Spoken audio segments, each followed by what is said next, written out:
Tumaga ng malakas si Jericho ngunit naglaho bigla si Tado at nabitawan niya ang espada. Nagtaka si Jericho at hinanap niya sa paligid si Tado pero biglang lumitaw si Akira sa likuran niya. Nakita ito ni Jericho. "Ito ba ang sinasabi mong pagsubok?" Wika ni Jericho. Ito'y isang pagsubok upang makita ang tunay na laman ng iyong puso. Turan ni Akira. Nakabihis pa rin ito ng puting balabal habang hawak sa kanang kamay ang tungkod. "Walang kwenta yung mga pakulo mo!" Galit na sigaw ni Jericho. Bakit mo pinatay ang lalaking yon? Seryosong mukha ni Akira. "Ininsulto niya ang dangal ko!" Tinuro ni Jericho ang puno kung saan nawala si Tado. Maaari mong piliin na huwag pansinin ang kanyang panunuya. Anong pinsala ang nagawa niya sa'yo? Tanong pa ni Akira. "Alisin mo ang sumpa, mangkukulam!" Pabalang nasabi ni Jericho at dinampot ang espada niya. Wala ito sa aking kapangyarihan. Saad naman ni Akira. "Pwes, mamatay ka na!" Sinubukan itong hampasin ni Jericho. Ngunit tumagos lang sa katawan ni Akira ang espada at bumagsak si Jericho sa lupa. Galit na tumayo si Jericho. Patayin mo man ako, hindi pa rin ito makakatulong sa'yo. Saad muli ni Akira. Grrrr! Sinubukan ulit itong hampasin ulit ni Jericho. Subalit tumagos na naman ang espada niya kay Akira at muling bumagsak si Jericho sa lupa. Animoy naging transparent ang katawan ni Akira at parang humampas lang sa hangin si Jericho. Humarap ito ng nakadapa. Pinakita mo lang na handa kang pumatay ng tao para lang may pagtanggol ang iyong dangal. Kaya ikinalulungkot ko, nabigo ka sa pagsusulit. At dahil dito, magbabayad ng mahalang Theravada. Wika ni Akira. "Ang mga mamamayan ko'y walang ginawang masama sa'yo!" Sagot ni Jericho. Ang paghihirap ng iyong bayan ay hindi ko kasalanan. Ikaw mismo ang gumawa nito. At nawala si Akira. Nilibot ni Jericho ang tingin sa paligid, ngunit hindi na niya nakita pa si Akira. "Jericho! Jericho!" Taghoy ni Javier. Naabutan nito si Jericho na nakadapa. Tinignan nito kung saan nakatingin si Jericho pero wala siyang napansin na anuman sa paligid. Samantala, naging mabilis naman ang kabayaran ng pagkabigo ni Jericho sa pagsubok, sapagkat nang makapasok sila sa bodega ay nadatnan niyang sinasala ng amang hari ang bulok na butil sa kanyang mga daliri. "Anong nangyari?" tanong ni Jericho. "Nabulok na lahat na natitirang butil. Bawat huling butil." Sagot ni Haring Argo. Lumabas ito ng bodega. Sinundan lang ng tingin ni na Jericho at Javier ang hari. Kinagabihan, nasa harap ng mesa sina Mang Rigor at Javier. Kakatapos lang din ihanda ni Mang Rigor ang hapunan nila ngayong gabi. "Alam kong matigas ang ulo at baboy ramong sikmura ni Jericho at makulit. Pero may malasakit siya sa mga tao. Higit pa sa pagmamalasakit niya sa kanyang sarili. Hindi niya mapapatawad ang sarili niya kapag patuloy sa paghihirap ang mga tao." Wika ni Javier. Dapat mong siguruhin na wala siyang gagawing padalos-dalos na desisyon. Paalala naman ni Mang Rigor. "Sa pagkakataong ito, hindi ko mabasa kung ano ang sunod niyang mga gagawin." Tugon naman ni Javier. Handa ka na ba? Ika pa ni Mang Rigor. "Sigurado ka bang hindi sila lason?" Tumingin si Javier sa kanyang plato. Medyo sigurado. Pabirong sabi ni Mang Rigor. Magkasabay na dinampot ng magtiyo ang mga higanting insekto o salugubang upang gawing hapunan. Binudburan lang ito ng asin ni Mang Rigor, saka pinirito sa mainit na mantika. Ang lasa daw nila ay kasing sarap ng manok. Di ko alam yun, pero dahil gutom tayo, dapat tayong umasa na tama sila. Turan pa ni Mang Rigor. At sabay nilang sinubo ni Javier ang malutong na salagubang.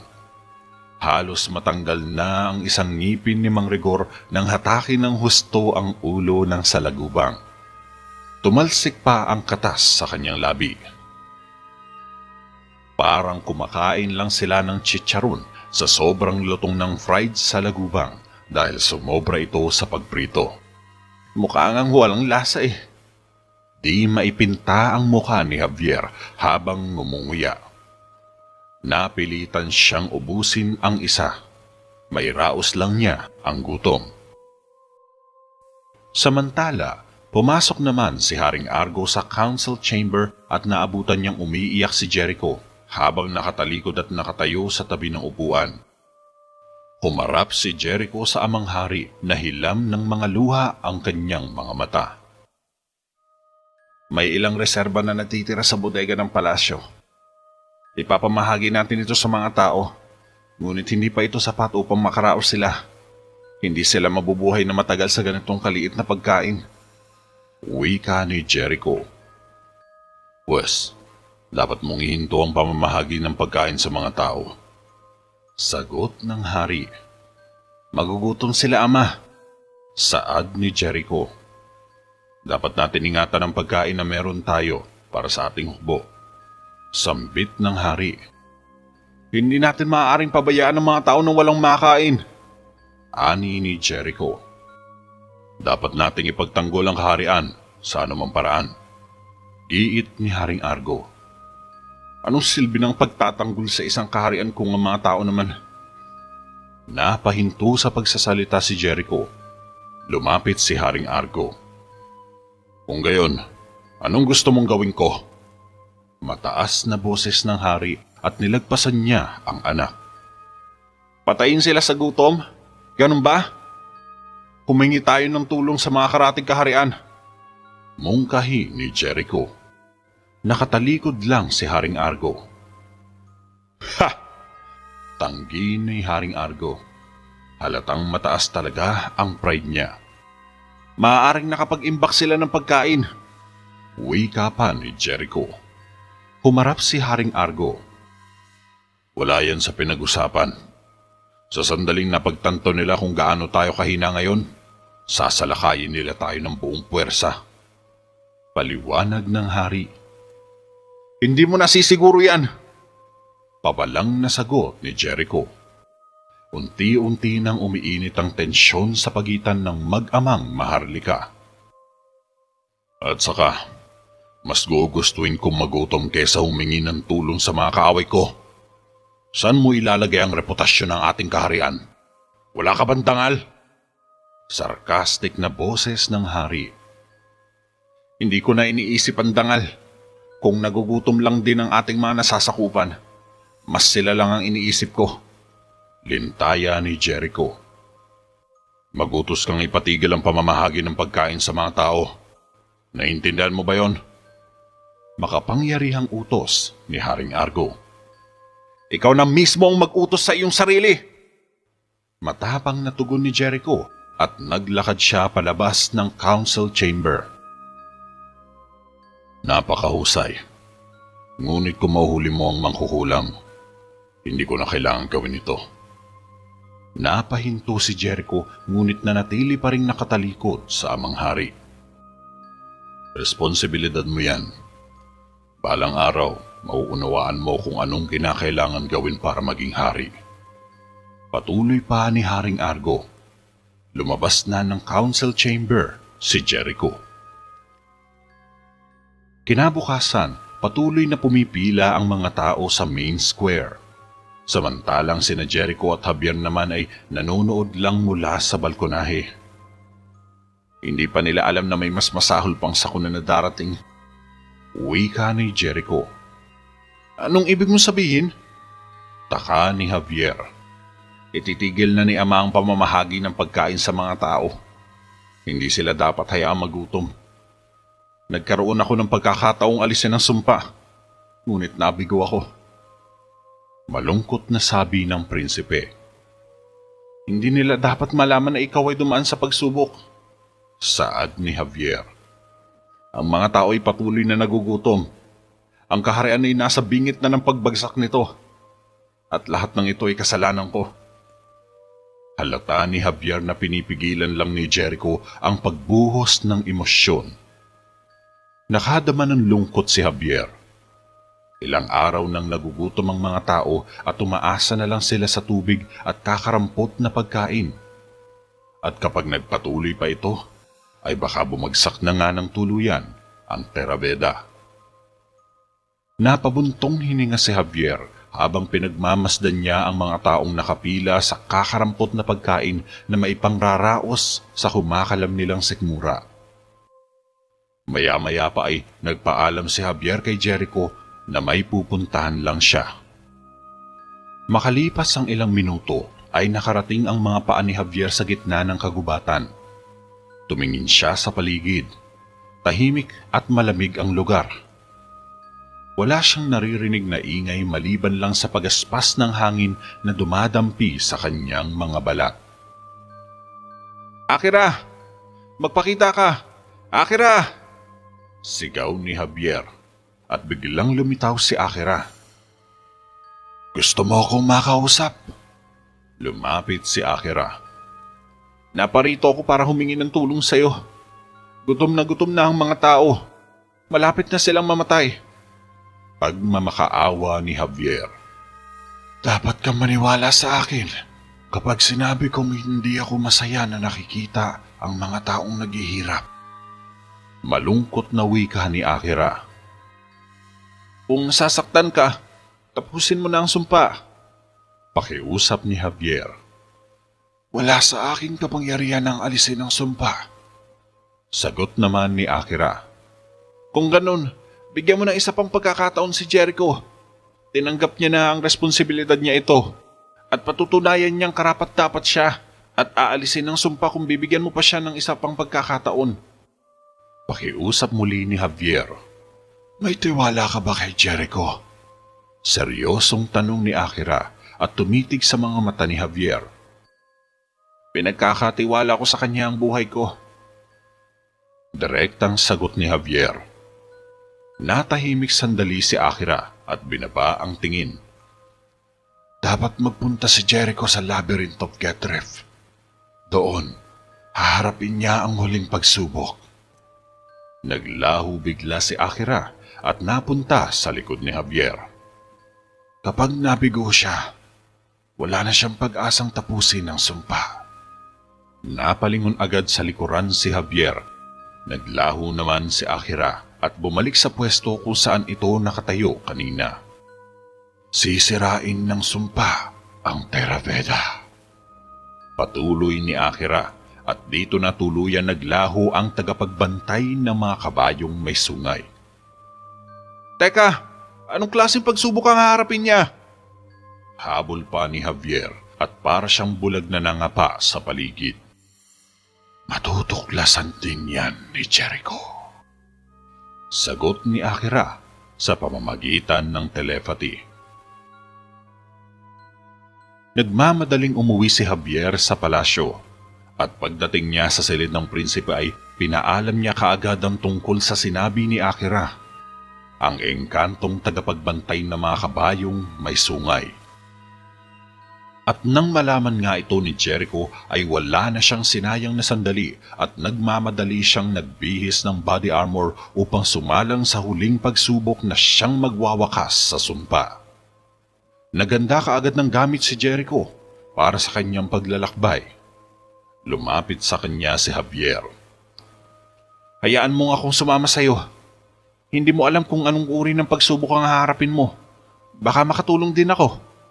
Presenta ni Javier sa sarili. Hindi ka sasama. Dinala ko ang sumpang ito sa Theraveda at ako magtatanggal nito. Susubukan ko kahit ikamatay ko pa. Sagot ni Jericho. Sige, paano ka makakatulong kung ikaw naman ay patay na? Tanong pa ni Javier. Kahit mamatay ako dito, alam kong ginawa ko ang lahat ng aking makakaya. Ani ni Jericho. Pero sasama pa rin ako sa iyo. Pangungulit pa ni Javier. Javier, manatili ka lang rito at tulungan mo ang mga tao sa abot ng iyong makakaya. Naintindihan mo ba yon? Lumabas na sa silid si Jericho at sumakay sa kabayo palabas ng Terra Veda. Tinahak niya ang kabilang kanayunan at dumaan sa mababang bundok o burol. Ngunit lingid sa kanyang kaalaman, tahimik lang na nakasunod sa kanya si Javier. Nakasakay din ito sa kabayo at maingat na sinusundan ang prinsipe. Malayo man ang distansya nila pero hindi winawaglit ni Javier ang paningin kay Jericho. Nais niyang tumulong sa abot ng kanyang makakaya at hindi niya hayaang mapahamak ang prinsipe ng Terra Veda. Matapos ang ilang oras na paglalakbay ay dumating din si Jericho sa Labyrinth of Gedref. Tanaw niya mula sa taas ang isang malawak na bukirin. Normal lang ito kung titigan, ngunit binabalot ito ng hiwaga. May tinatagong kababalaghan at misteryo ang naturang lugar na tiyak di na naising pasukin ni numan. Nagpasyang bumaba si Jericho. Medyo malakas at malamig ang hangin kaya dahan-dahan lang ang pagbaba ni Jericho. Samantala, dumating naman si Javier ilang sandali pagkatapos bumaba ni Jericho sa burol. Tulad ng plano, pinanatili niyang lihim ang pagbuntot niya kay Jericho. Bumaba siya sa kabayo at nagpasyang hilahin na lang ito dahil sa lakas ng hangin at malamig na klima ng lugar. Nakapasok na si Jericho sa labyrinth, ngunit iniwan niya sa labas ang kabayo. At pagdating niya sa entrance ay hinugot kaagad ni Jericho ang espada sa scabbard. Alam kasi ng prinsipe kung anong lugar ang pinasok niya. Pag sinabing labyrinth ay talagang maze ang format ng lugar, kung kaya't hindi nagpakakampante si Jericho at maingat na sinuyod ang mga intricate passage habang nakikiramdam siya sa paligid. Masyadong magulo at pasikot-sikot ang daan kaya nalito si Jericho kung saan siya lulusot. Pinili niyang pumasok sa kanan at tinahak niya ito ng diretsyo. Samantala, nakarating na rin si Javier sa entrance ng labyrinth. Iniwan din niya ang kabayo sa labas at dahan-dahang naglakad papasok sa maze. Naririnig niya ang mga yabag ni Jericho sa may di kalayuan. Kaya naman ito ang kanyang sinundan. Pagdating sa gitna ay biglang napahinto si Jericho. May intersection siyang nakaharap at dapat siyang mamili kung saan siya dadaan. Pinili niyang lumusot sa kanan at tinahak iyon ng dire-diretso. Parang umiikot lang siya kung titignan, subalit dahil malabituka ang nilulusutan niya ay inakala niyang may patutunguhan din ito. Subalit nagkamali si Jericho. Dead end ang inabutan niya sa dulo. Napamura tuloy siya sa inis at nagpasyang bumalik muli sa intersection kung saan siya huminto. Sa kabilang dako naman, lakad takbo ang ginawa ni Javier at pakiramdam niya ay malapit na niyang abutan si Jericho. Ngunit sa kasamaang palad ay nadatnan niya sa may dead end si Akira na nakabihis ng puting balabal at nakatalikod sa kanya. Humarap bigla si Akira habang may hawak na tungkod. Sabi mo may pagsubok na haharapin si Jericho. Subalit narito ka at naghahanda ng bitag sa kanya. Wika ni Javier. Ang bitag ay hindi para kay Jericho. Ito'y para sa iyo. Sagot ni Akira at nagimbal si Javier. Kehaitan! Mabilis na usal ni Akira. Ah! Mabilis na pumulot kay Javier ang mga baging at binalot siya mula sa hedge. Samantala, pagkarating ni Jericho sa intersection ay lumusot siya sa kaliwa at tinahak niya ng tuloy-tuloy ang daang iyon hanggang makarating siya sa pinakadulo. Natuwa si Jericho dahil nakarating siya sa exit at nabungaran niya ang malawak na dagat. Naglakad siya ng dahan-dahan at ilang sandali pa ay natanaw niya sa may baybayin si Javier na nakaupo sa isang mesa habang nakatayo naman si Akira sa malapit. "Javier!" Gulat ni Jericho. Hindi niya inaasahan na mas mauuna pa sa kanya si Javier. "Pasensya ka na." Malungkot na boses ng binata. Binaling ni Jericho ang tingin kay Akira. "Kukunin ko ang pagsubok, pero di ko ito sisimulan hanggat hindi mo siya pinapakawalan." Pautos na sabi ni Jericho. "Ito'y hindi posible. Si Javier ay bahagi na rin ng pagsubok. Mangyaring umupo ka. Kung tatanggi ka sa pagsubok, ang kaharian mo ay tuluyan na masisira." Paliwanag ni Akira at nagkatinginan sina ni Jericho at Javier.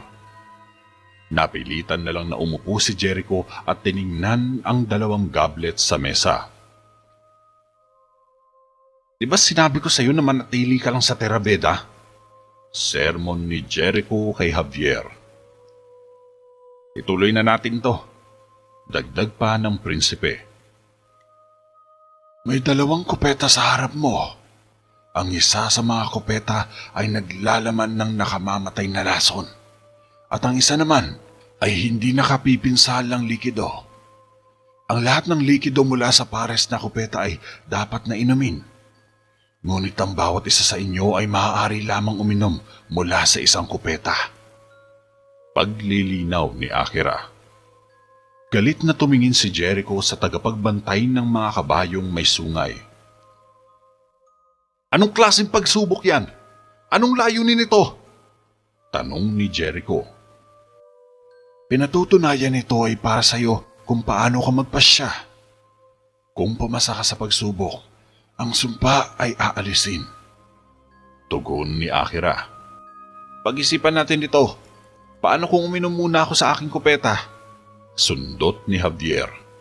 "Kung ito'y may lason, mamamatay ka!" Si Jericho ang sumagot. "At kung hindi, kailangan mong inumin ng sayo at mamamatay ka rin. Dapat mayroong isang paraan sa pagsubok na ito." Saad pa ni Javier. Ngunit sa loob-loob niya ay naiinis siya dahil hindi man lang siya makagalaw para magamit ang kakayahan. Masyadong delikado para sa kanya na gamitin ng kapangyarihan lalo't nasa harapan niya si Jericho. Kaya wala siyang choice kundi sumalang din sa pagsubok ni Akira. "Ito'y ganap na simple. Kailangan mamatay ang isa sa atin. Kailangan natin maghanap ng paraan para matukoy kung aling kupeta ang may lason. At pagkatapos ay iinumin ko to." Sambit ni Jericho. "Ako ang iinom nito!" Sabat ni Javier. "Ako ang may kasalanan kung bakit tayo nandito. Kaya iinumin ko to." Pagdidiin ni Jericho. "Mas mahalaga mabuhay ka. Ikaw ang magiging hari sa hinaharap. At ako'y iyo lamang utusan." Giit ni Javier. Matagal bago nakasagot si Jericho. "Hindi ito ang oras para maging bayani, Javier. Hindi talaga bagay sa iyo." Bumuntong hininga si Javier. Medyo napikon siya sa sinabi ni Jericho, pero tiniis na lang nito at isinantabi. "Paano kung mauna akong uminom at kapag hindi yun lason, iinumin ko din ang iyo?" Mungkahi ni Javier. "Ang bawat isa sa atin ay pinapayagan lang uminom mula sa iisang kupeta. Kaya wag mo nang balaking mamatay para sa akin." Sagot ni Jericho, sabay napailing. "Magtiwala ka sa akin. Halos hindi rin ako maniniwala sa sarili ko kung magagawa ko ito para sa iyo." Ani ni Javier. Ngumuso si Jericho. "Natutuwa ko nandito ka, Javier." Sabay ngumiti ng bahagya si Jericho. "Nakuha ko na. Tama. Ibuhos natin ang lahat ng likido sa iisang kupeta. At pagkatapos ay makakatiyak tayo na ito'y may lason. Maaaring haluin ang likido at ito'y magiging isang solong kupeta na lang." Paliwanag naman ni Javier. "Hindi ako tumitigil sa pagtataka sa'yo. Pero di ko akalaing mas matalino ka pala sa itsura mo." Saad ni Jericho. Tumaas ang isang kilay ni Javier. "Talaga bang papuri yun?" Pero hindi inaasahan ni Javier ang susunod na eksena. "Tingnan mo!" Tinuro ni Jericho ang dalampasigan at napalingon si Javier. Kinuha kaagad ni Jericho ang 2 kupeta at binuhos lahat ng likido sa isa sa mga ito. Hinawakan niya ang isang kupeta para inumin. "Hindi! Ako ang iinom niyan!" Sinubukang agawin ni Javier ang kupeta, subalit nilayo ni Jericho ang kamay. "Ano akala mo? Papayagan kita?" Hindi maipaliwanag ni Javier pero parang nakita niyang may tumutulong luha sa isang mata ni Jericho. Nakangiti itong nakahawak sa kupeta. "Hindi ka pwedeng mamatay. Hindi ito ang kapalaran mo," sabi ni Javier. "Mukhang mali ka na dyan," sagot lang ni Jericho. "Makinig ka sa akin!" Pangungumbinsi pa ni Javier. "Kilala mo ko, Javier. Hindi ako nakikinig sa'yo," sagot ni Jericho at tinos ang kupeta kay Javier. "Jericho! Wag!" Napasigaw si Javier nang humandusay si Jericho sa upuan. Nawalan ito ng malay pagkahilata sa lupa. Sinunggaban agad ni Javier si Jericho. "Jericho! Hindi!" Sinubukan ni Javier na gisingin si Jericho at tinapik-tapik sa muka. "Jericho! Jericho! Gumising ka, Jericho! Sige na! Sige na! Sige na!" Nag-hysterical na si Javier sa nangyayari. Bigla itong lumingon kay Akira habang umiiyak. "Pakiusap! Pakiusap! Hayaan mong akong pumalit sa kanya!" Pagmamakaawa ni Javier. "Ito'y pagsubok ni Jericho at hindi sa'yo." Pagdidiin ni Akira. "Pinatay mo siya! Sinadya ko siyang sundan para protektahan lang." Galit na sabi ni Javier. Ngunit hindi naman siya patay. Kumonsumo lang siya ng pampatulog. Darating din ang sandali na magigising siya. Tugon ni Akira na ikinagulat naman ni Javier. "Ano?" Tiningnan naman ni Javier si Jericho at humihinga pa ito. Pinalik niya ang tingin kay Akira. "May dalisay na puso ang isang kabayong may sungay. Kung pumatay ka ng isa, dapat kang gumawa ng mga pagbabago sa pamamagitan ng pagpapatunay na ikaw rin ay may dalisay na puso. Handang isakripisyo ni Jericho ang kanyang buhay para iligtas ang buhay mo. Napatunayan niya kung ano talaga ang nasa puso niya. Ngayon, ang sumpa ay aalisin na." Nakangiting wika ni Akira. Makalipas ang ilang sandali ay nagising din si Jericho.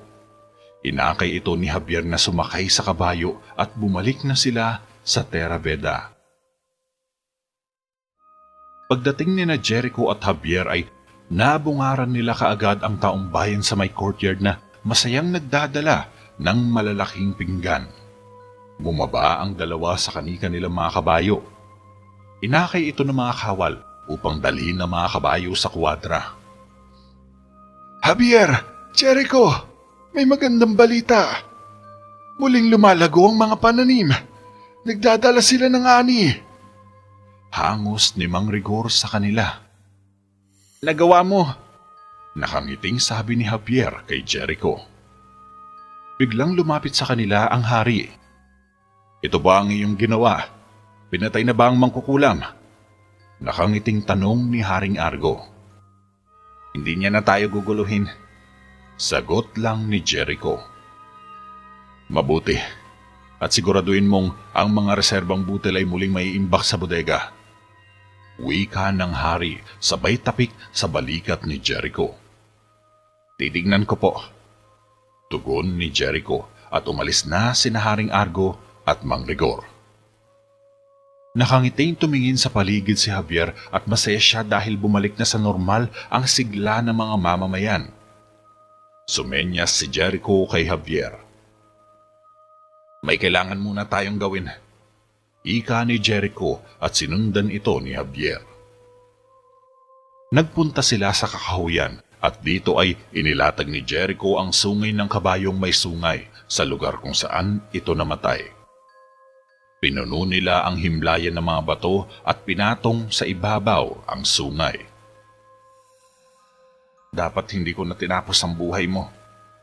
Ako'y lubos na humihingi ng tawad. Taos-pusong paghingi ng paumanhin ni Jericho. Matapos nito, sinimulan na nilang takpan ng mga bato ang ibabaw ng libingan. Ilang sandali pa ang nakakalipas ay may naramdamang kakaiba si Javier.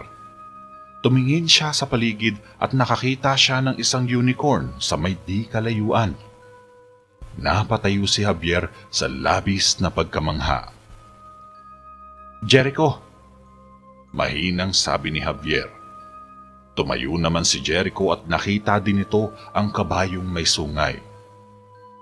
Maya-maya pa ay umalis din ang kabayo at hinatid lang ito ng tanaw nina Jericho at Javier habang lumalayo. Kapag pinatunayan ng pumatay ng kabayong may sungay na malinis ang kanyang puso, mabubuhay muli ang kabayong may sungay. Wika ni Akira kay Javier sa pamamagitan ng telepathy. Dahil dito, simula sa araw na iyon, ipinatigil na ni Jericho ang paghuli at pagpatay sa mga unicorn. Sino man naman ang lumabag sa batas na ito ay walang salang parurusahan at pupugutan ng ulo. Sa susunod na kabanata sa Theraveda, papasok ng biglaan ng isang lalaking nakaitim na roba. Papasok ito ng walang pahintulot ng sinuman at gagawin ng lahat maisakatuparan lamang ang kanyang hinahangad, ang pagkitil sa buhay ng hari. Dahil dito, mayayanig ang bungo ng ating bida sapagkat mayroong isang mahalagang tao ang masasangkot. Magagawa pa kaya nilang iligtas ang hari sa pangalawang pagkakataon? O hanggang dito na lang ang kanyang buhay? Abangan sa alamat ng Batang Babaylan. Mapaglarong itinulak ni Mang Marlon ang isang kariton sa kalye at pumuslit sa likod ng karpet na sinasampay at pinapalo ni Michelle. Ipinatong niya ang kanyang ulo sa linya ng sampayan kung saan nakasabit ang karpet. Buh! Panggugulat ni Mang Marlon sa anak. Napahawak si Michelle sa dibdib dahil sa gulat. Nagulat ba kita? Nakangiting tanong ni Mang Marlon. Sinadya mo! Sagot ni Michelle pero nakangiti ito. Meron akong isa pang sorpresa para sa'yo. Inabutan ni Mang Marlon si Michelle ng isang maliit at nakabalot na tela. Binuksan ito ni Michelle. Inilabas ang isang magarbong botones. Ito'y kaibig-ibig. Pagkamangha ni Michelle. Pwes, kung sakaling kailangan mo ng extra, alam mo na ito. Pumunta si Mang Marlon sa isang tindahan. Sinundan naman siya ng anak. May hawak na makukulay na damit si Mang Marlon. Inabot niya ito sa anak na dalaga. Ang ganda! Natutuwang sabi ni Michelle. Pwes, ikaw ay isang magandang babae, Michelle. Kaya magagandang bagay din ang nararapat sa'yo. Wika ni Mang Marlon. Pero paano? Ibig sabihin, mukhang mahal o napakamahal? Saad ni Michelle. Pero nasa taas na tayo ngayon. Mag-iiba na ang mga bagay. Makahulugang sabi ni Mang Marlon. Anong nangyayari? Pagtataka naman ng dalaga. Dahil ngayon lang nagbigay ng mamahaling regalo ang kanyang ama. Magiging maayos din ang lahat. Magtiwala ka lang sa akin. Hinalikan ni Mang Marlon sa pisngi ang anak. Hindi na ako babalik para maghapunan. Dagdag pa ni Mang Marlon at umalis na siya. Nagtataka lang si Michelle na nakatingin sa ama habang patungo ito sa forge nito. Pagsapit ng gabi, patuloy pa rin sa pagtatrabaho si Mang Marlon sa sariling forge. Maya-maya pa ay nagulat si Mang Marlon nang biglang lumamig ang klima sa paligid at sumagitsik ng malakas ang hangin. Sino yan? Napatingin si Mang Marlon sa madilim na bahagi ng forge. Isang lalaki ang sumulpot sa harap niya. Nakabihis ito ng itim na roba. Nakilala ito ni Mang Marlon. Naihanda mo na ba ito? Tanong ng lalaki. Oo, tingnan mo. Lumapit ang lalaki sa forge at ibinaba ang kanyang hood. Tiningnan ang natutunaw na tingga sa nagniningas na apoy. Napakahusay. Pumunot ng isang bato ang lalaki na may mga kuko na pilak sa paligid. Ano yan? Tangkang tanong ni Mang Marlon. Hindi kita binabayaran para magtanong. Ibuhos mo na. Utos ng lalaki. Nagtungo si Mang Marlon sa pandayan at ibinuhos sa hulmahan ang tingga. Hinawakan naman ng lalaki ang bato at tinapat sa ibabaw ng tingga. Biglang kuminang ang bato. Nagising bigla si Javier sa kanyang silid. Umusal ang lalaki. Bakit ka umuusal ng dasal dito? Ayoko ng gulo. Pabulong na sabi ni Mang Marlon, pero patuloy lang sa pag-usal ng spell ang lalaki. Ibugan peos, apay renayet gilden. Ilang minuto lang ay unti-unting naging ginto ang tingga habang kumukulo ito sa hulmahan. Ginto? Pagkagulat ni Mang Marlon. Dalisay, hindi mabibili ni naman. Saad ng lalaki. Binasa ni Mang Marlon sa tubig ang ginto at umusok ito sa init. Matapos niyang ihaon sa tubig ay naghugis bilog ang ginto. Iyon na yan, Panday. Kung ititikom mo lang ang bibig mo. Wika ng lalaki. Biglang pumasok si Jericho kasama ang mga gwardya sa forge. Nagulat ang lalaki at napakaripas ng takbo. Dakpin siya! Utos ni Jericho sa mga gwardya. Opo, kamahalan! At hinabol nila ang lalaki. Dali, sundan niyo siya! Sigaw ng isang gwardya. Inihagis ng lalaki ang pinainit na materyales sa tubig at lumikha ito ng usok. Natakpan ng usok ang lalaki. Tinumba niya ang isang mesa at tinapon ang leather bag habang nasa loob nito ang mahiwagang bato. Tumigil ka! Dapat manghuli siya! Sigaw muli ng gwardya. Pigilan niyo ang lalaking yan! Sundot naman ng isa. Ngunit nakatakas na ang lalaki. Samantala, isang pares naman ng mga gwardya ang naiwan at parehong nakahawak kay Mang Marlon. Tumalikod si Jericho at kinuha ang ginto sa kanya. Kamaalan, pakiusap! Ani ni Mang Marlon. Arestado ka! Wika ni Jericho at nauna nang lumabas ng forge. Samantala, lumabas naman si Javier mula sa kanyang silid at nadatnan niya pang gising ang tiyuhin niya sa sala habang nakaupo sa study table at nagpipinta ng kung anong larawan. Hindi ka makatulog? Tanong ni Mang Rigor. May gumising sa akin. Parang balisa si Javier at napukaw niya ang atensyon ng tiyuhin. Ano? Tumigil sa ginagawa si Mang Rigor. Hindi ko alam. Isang pakiramdam. Sagot ni Javier, pero hindi niya maipaliwanag kung tama ba ang kutob niya. Anong klaseng pakiramdam? Seryosong tanong ng matandang manggagamot. Napakalakas na salamangka. Dito mismo sa Terabeda. Tugon ni Javier. Tumakbo si Michelle papasok sa bahay ng manggagamot. Oh, Michelle, anong meron? Tanong ni Javier. Napatayo rin si Mang Rigor. Ang aking amay inaresto. Sagot ng dalaga na may bahid ng luha ang mga mata.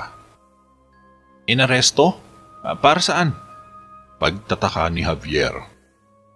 Gumagawa daw siya ng armas para sa mga salamangkero.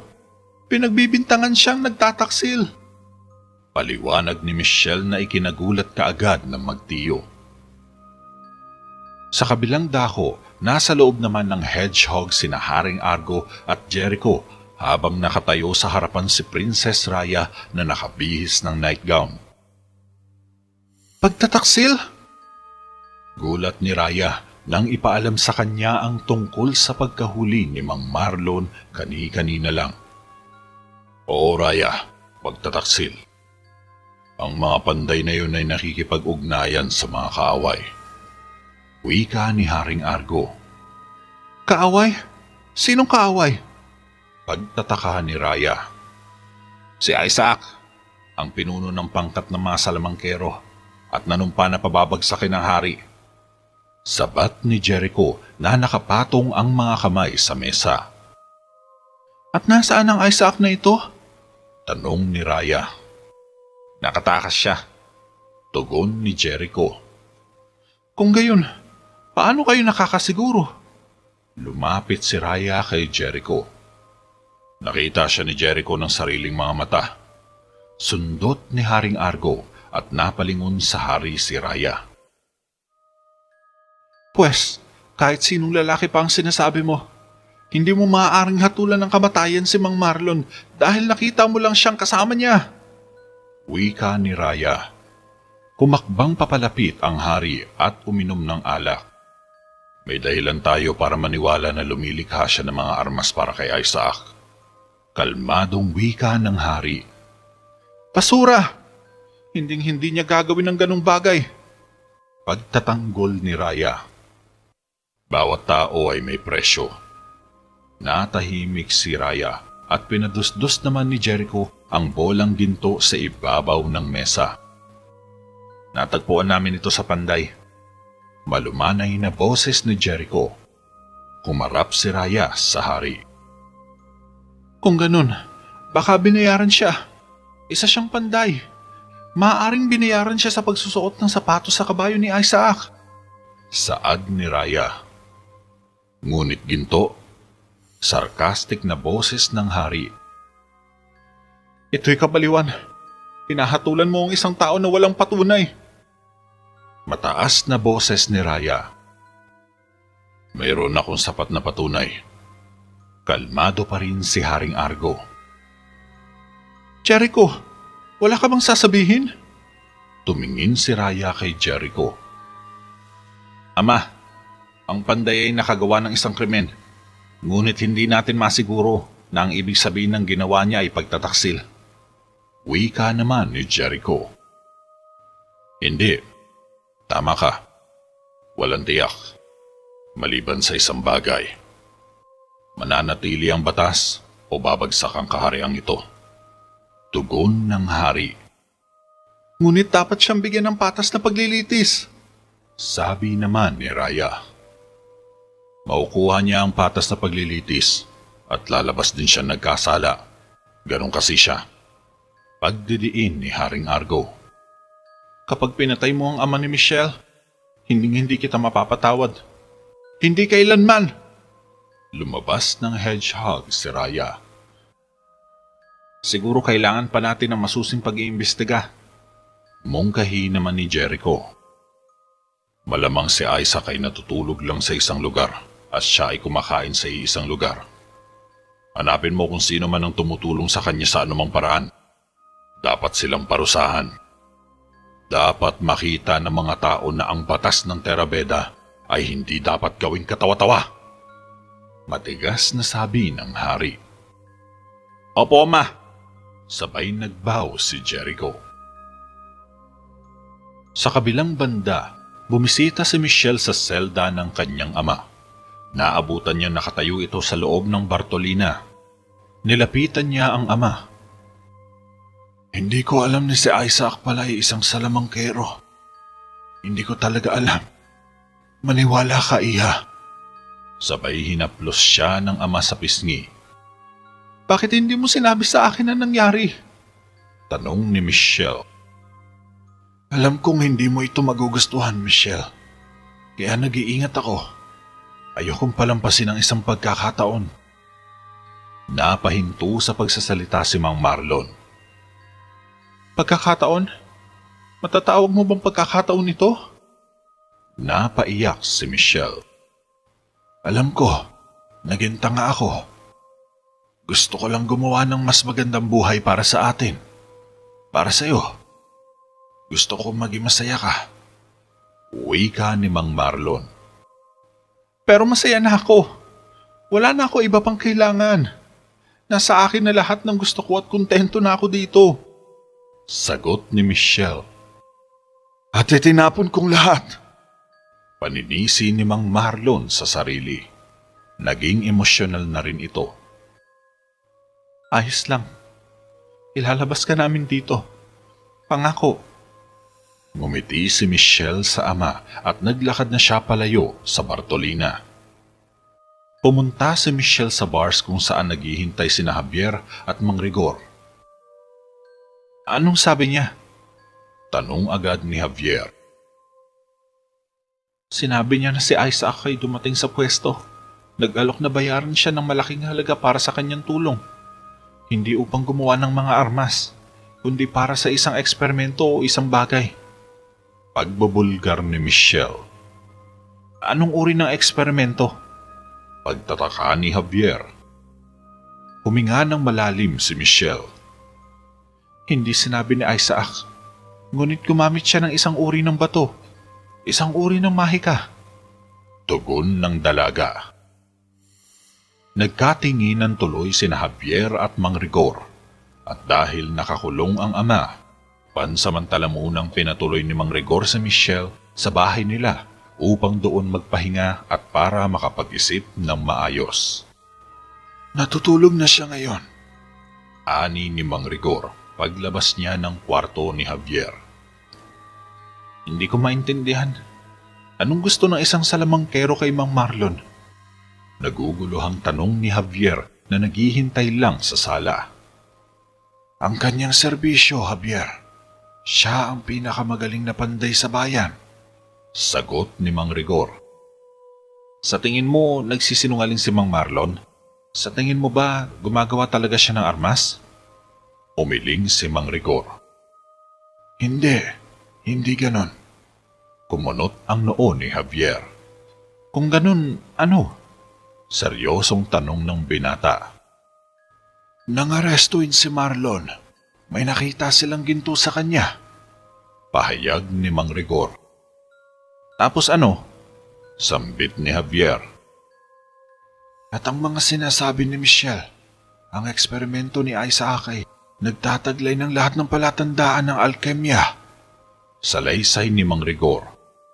Ngunit, imposibleng magamit ang alkemya, di ba? Saad ni Javier. Imposibleng ang baguhin ng mismong kalikasan ng isang bagay. Lahat ng sumubok nito ay nabigo. Ngunit kung gagamit ka naman ng mahika. Napatigil si Mang Rigor. Sa tingin mo ba, yun ang gumising sa akin? Tanong agad ni Javier. Posible. Sa palagay ko rin. Tugon ni Mang Rigor. Kinabukasan, pumunta si Raya sa bahay ni Michelle. Naglalakad siya papunta sa pinto nang makitang nakabukas ito. Kumatok si Raya sa pinto.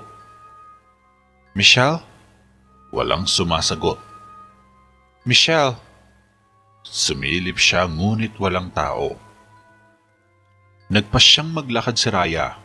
Pupunta sa porch ni Mang Marlon. Nagbabaka sakaling dito niya makikita ang dalaga. Michelle? Pumasok si Raya sa isang silid at napansin niyang nakadisplay ng maayos ang mga kagamitan ni Mang Rigor sa paligid. Nilibot ni Raya ang tingin at umagaw sa kanyang pansin ng isang leather bag sa sahig ng porch. Pinulot niya ito at may nakapang matigas na bagay sa loob. Binunot ni Raya ang bato at ito'y kuminang sa kanyang mga kamay. Biglang napapitlag si Javier nang nakaramdam siya ng malakas na puwersa sa malapit habang nakaupo siya sa isang upuan sa labas ng silid. Dinala naman ni Raya ang bato sa kanyang kwarto at nilagay ito sa isang magarbong kahon. Pagkatapos nito, nagpunta si Raya sa bahay ni Mang Rigor. Pagpasok niya ay nadatnan niyang nakaupo si Javier at tahimik lang na nakatutok sa pader. Mukhang malalim ang iniisip ng binata dahil hindi man lang naramdaman ng pagpasok ng prinsesa. O baka sadyang hindi niya lang ito pinansin. Javier? Napatayo agad si Javier. Prinsesa! Napansin lang ni Javier. Napatingin si Raya kay Michelle na natutulog sa kama. Kamusta siya? Tanong ni Raya. Ayos lang siya. Tugon naman ni Javier. Dapat hayaan natin siya magpahinga. Saad ni Raya. Oo. Bulong ng binata. Lumabas sila ni Raya sa silid ni Javier. Raya, nakausap mo na ba ang iyong ama? Dapat niya mapagtanto na ito ay isang pagkakamali lang. Ano man ang ginawa ni Mang Marlon, hindi ito nagbabalak laban sa hari. Wika ni Javier pagkasara nito ng pinto. Alam ko yun. Siyempre alam ko. Pero ang aking ama ay kaaway na ang tingin niya kay Mang Marlon. Malungkot na tugon ni Raya. Pero si Mang Marlon ang may pinakamaamong kaluluwa na nakilala ko. Pintaya ni Javier. Ngunit nakita siyang kasama ni Isaac at kaaway ni ama ang taong yun. Tumalikod na si Raya para umalis. Pagkatapos ano? Napahinto si Raya para harapin si Javier. May kaunting pag-asa pa ba tayo? Tanong ni Javier. Umiling si Raya. Wala nang pag-asa, Javier. Wala. Malungkot na sabi ni Raya at umalis na. Tumingin naman si Javier kay Michelle at napabuntong hininga. Samantala, nagmamadaling nagpunta si Raya sa kwarto ng kanyang kapatid. Binuksan niya ang pinto at dinungaw ang kalahating katawan. Jericho? Walang sumagot. Pumasok siya agad at naglakad papunta sa mga kaha at naghanap ng susi. Pagkatapos nito, bumisita agad si Raya kay Mang Marlon. Hinatid siya ng isang kawal sa baba at naabutan niya si Mang Marlon na nakaharap sa pader ng Bartolina. Wala akong magawa, Mang Marlon. Ako'y humihingi ng paumanhin. Bumisita lang ako para makita kung komportable ka. Malungkot na sabi ni Raya. Kamusta si Michelle? Tanong ni Mang Marlon. Matapang siyang babae. Nais lamang niya makita kang malaya. Tugon ni Raya. Alam ko ang iniisip ng hari tungkol sa salamangkero. Ako'y mamamatay na, di ba? Napasandig sa rehas ang ulo ni Mang Marlon. Hindi ko makita ang hinaharap. Tanging kasalukuyan lamang. Lumingon si Raya sa bantay at tumingin muli kay Mang Marlon. Dapat mong sunggaban ng sandali. Lihim na binigay ni Raya ang susi kay Mang Marlon. Ikaw na ang bahala. Mabilis na umalis si Prinsesa Raya at tumalikod naman si Mang Marlon paharap sa pader. Nanginginig nitong tiningnan sa kamay ang susi ng Bartolina. Samantala, sa labas naman ay ineskortan ng mga gwardya ang berdugo habang kinakaladkad nila ang ilang lalaki na patungo sa main square. Sila ba'y papatayin? Tanong ni Javier. Oo, Javier. Tugon ni Jericho. Sa utos ng hari? Kasunod na tanong ng binata. Nakagawa sila ng malubhang krimen. Tugon ni Jericho. Pero pinatulog lang naman nila ng isang gabi ang lalaki. Medyo tumaas ang boses ni Javier. Isang salamangkero. Paglilinaw ni Jericho. Malamang hindi nila alam yun. Saad pa ni Javier. Hindi bagay para sa iyong kwestiyonin ang aksyon ng aking ama. Naiintindihan mo ba yon? Seryosong mukha ni Jericho. Opo, kamahalan. Napatango si Javier. Ngayon, magpatuloy ka na kung ano man ang dapat mong gawin. Makahulog ang sabi ni Prinsipe Jericho. Tumango si Javier at umalis na. Pagsapit ng gabi, gumuhit ang malalaking kuko ng kidlat at makulimlim na kalangitan. Kumulog at dumagundong ng malakas ang langit. Isang senyales na nagbabadyang dumating ang isang masamang panahon. At nang gabing iyon, sa loob ng selda ay nakahiga sa matigas na papag na may sapin na kumot si Mang Marlon. Nagkukunwari siyang tulog pagdating ng gwardya. At nang makalagpas na ito, ay saka ginamit ni Mang Marlon ng susi para tumakas. Maingat siyang naglakad at pumuslit sa lagusan ng piitan. Ngunit muling sinuri ng gwardya ang selda at nakitang wala ng Mang Marlon sa loob. "Patunugin ang kampana!" Sigaw ng gwardya. Subalit medyo nakalayo-layo na si Mang Marlon sa selda niya. Isang gwardya ang pumasok sa piitan at mula sa dilim ay lumitaw si Mang Marlon at pinatumba niya ang gwardya na nagsasara ng tarangkahan ng piitan. Kinuha ni Mang Marlon ang espada ng gwardya, ngunit napahinto siya sa paglabas ng tumunog ang kampana sa labas. Samantala, sina Haring Argo at Jericho ay pumasok naman sa Council Chamber of Doom at nabalitaan nila ang nangyari. Pinatunayan niya lang ang kanyang kasalanan. "Patayin mo siya kapag nakita mo," wika ng hari. Nakabuntot lang dito si Jericho. "Ngunit paano ang paglilitis, Ama?" Sagot ni Jericho. Tutol ito sa pinapagawa ng hari. "Ang paglilitis ay isang formalidad. Ngayon, gusto ko siyang mamatay at tapusin mo ito sa lalong madaling panahon." Makapangyarihang utos ng hari. Sa kabilang dako, sinubukan ni Mang Marlon na palihim na umakyat sa hagdanang bakal. Ngunit biglang bumaba ang mga gwardya at pinalibutan siya sa lahat ng panig.